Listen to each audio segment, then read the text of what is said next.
For my hypertext timeline, I chose to focus on what I believe are 5 of the most influential civil rights rulings and legislation that have influenced equity in education.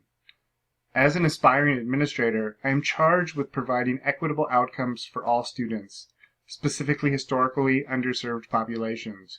This charge of equity is a part of my vision for what I believe education is about. These laws also aspire to provide equal conditions for students of color, emerging bilingual students, students with special needs, girls, and students of poverty. These historical events resonate with my core values of continuous improvement and empowerment. Continuous improvement is found in these laws, and that we are still working to this day to really see the true vision of these laws and have equal conditions and results for all students. The core value of empowerment is resonated in this legislation in terms of empowering underserved communities to the best they can do and give them the crucial resources that they need to be successful in school. In Browd versus Board of Education, the Supreme Court overturned the 1896 case of Plessy versus Ferguson, saying that where a state has undertaken to provide an opportunity for an education in its public schools, such an opportunity is a right which must be made available to all on equal terms.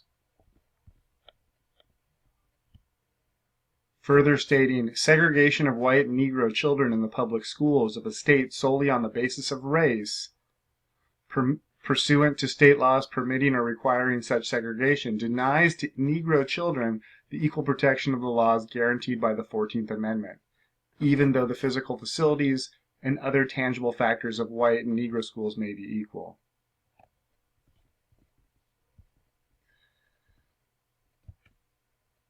Oh, that didn't stop.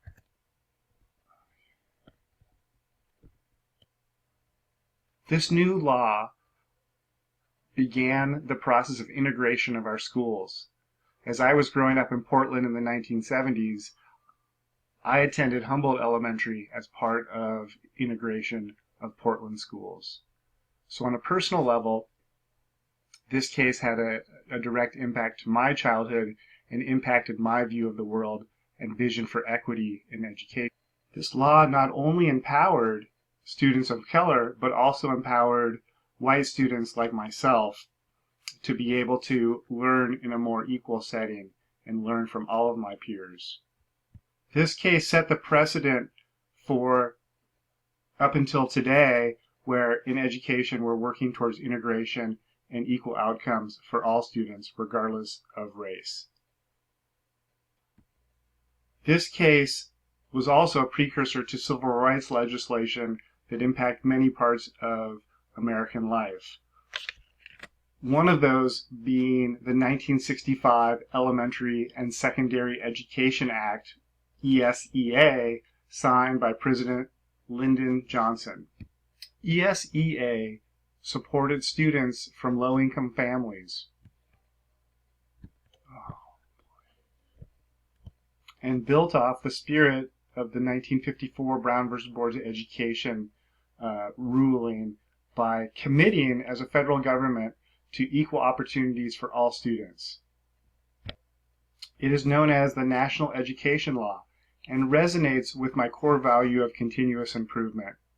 This legislation has today grown into programs such as Title I-A, Services for Struggling Learners, Migrant Education, Indian Education, English as a Second Language,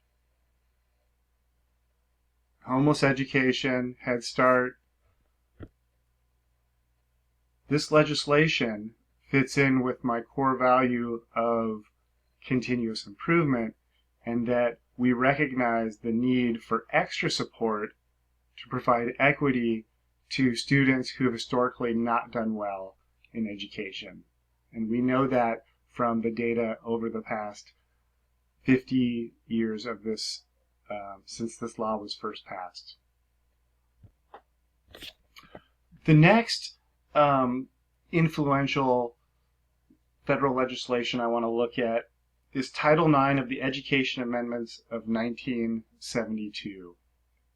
And in that ruling, or in that law, it states that no person in the United States shall, on the basis of sex, be excluded from participation in, be denied the benefits of, or be subjected to discrimination under any education program or activity receiving federal financial assistance. In the 40 years since this legislation, women have been empowered by this amendment to receive equal benefits under the law and no longer be discriminated against in the manner in which they were prior to the passing of this law.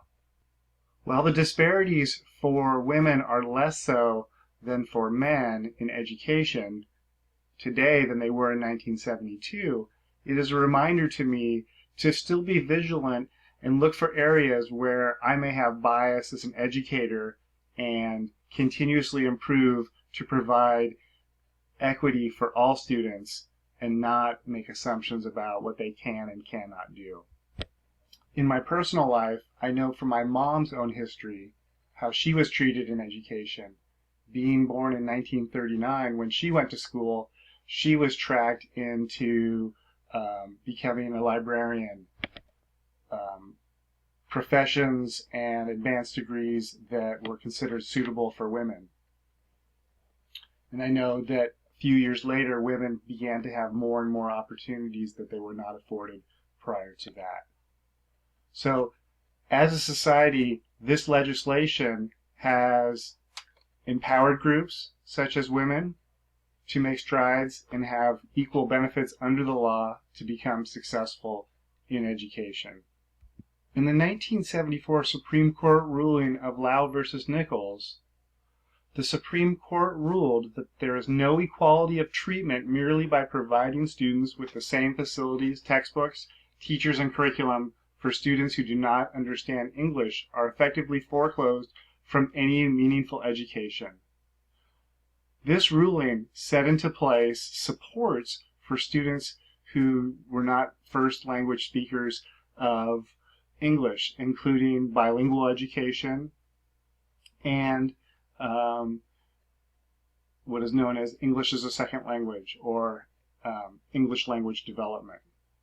Again, the Supreme Court ruled and found that students deserved equal treatment in education, and that we need to provide supports for students who come, in this case, speaking a language other than English.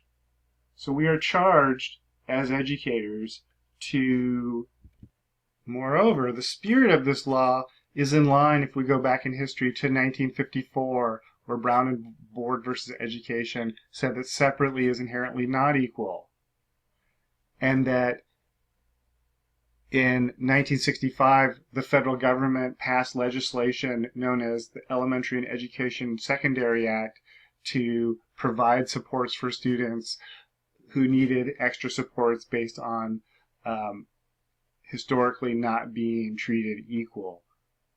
Here, we have a case for students speaking English, Chinese American students in San Francisco. My first year of teaching in 1996 in Oakland, California, I was hired as a 5th grade bilingual teacher providing Spanish support for students whose first language was Spanish as they were learning English. This experience taught me that students learn better when they are supported by instruction in their native language. The 1975 Education of All Handicapped Children Act, now known as the Individuals with Disabilities Education Act, IDEA, was first passed, and in it, it said that states must develop and implement policies that assure a free, appropriate public education to all children with disabilities. This had not happened prior to 1975. Requirements include an individualized education plan for each student determined to need special education service because of disability.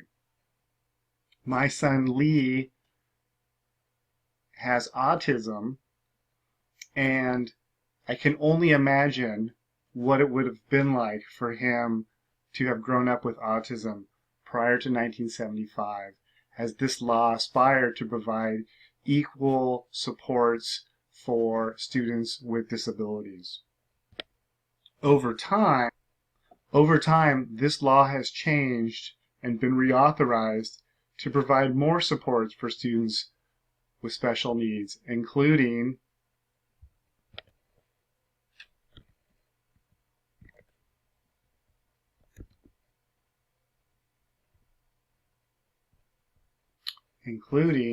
Gooby Gooby.